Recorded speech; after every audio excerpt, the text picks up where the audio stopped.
I've been the commissioner here in Mattapoisett for 30 years and was here during the storm. There's approximately 50 homes here on Cove Street from one end to the other.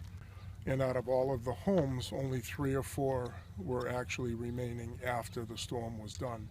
It had taken every other home off of its foundation system. Then the houses either were deposited into the marsh or up against Angelica Ave. It was just an amazing sight to come down here for the first time and see the aftermath of the storm. We couldn't pass on Cove Street. The absolute devastation showed immediately with a 4-foot deposit of beach sand. All we saw were some of the remaining concrete or wooden pillars that came up through the sand. I think total was 108 homes that we lost here in Mattapoisett. Because of the size of the lots, many of them not meeting the state minimum requirements of 5,000 square feet, had to go through the Zoning Board of Appeals phase. We were at Town Hall sometimes until 1 in the morning trying to get through as many presentations as possible. The average cost back in '91 was about $40,000 for the foundation system.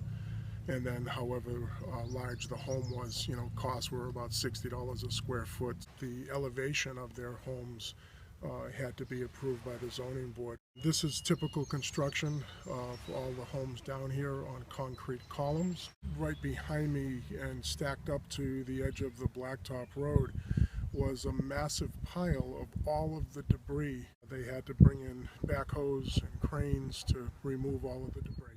This area was hard hit as well. It lost probably 20 homes. Despair in people's eyes and on their faces coming through when they were allowed to get into their homes or go back to where their homes were and realizing that they were shattered and destroyed. The tears and the hugs and just the despair on their faces it left me with a very numb feeling. Hopefully this new technology and the new construction that's required to rebuild is something that will help these folks stay where they are and stay where they've been. And there will be a next one. It's not a question of if, it's a question of when. When it comes through, hopefully they'll have to rebuild a set of stairs maybe and then go back to their homes, and their homes will be there. And instead of the despair on their faces, maybe there'll be joy that their house made it.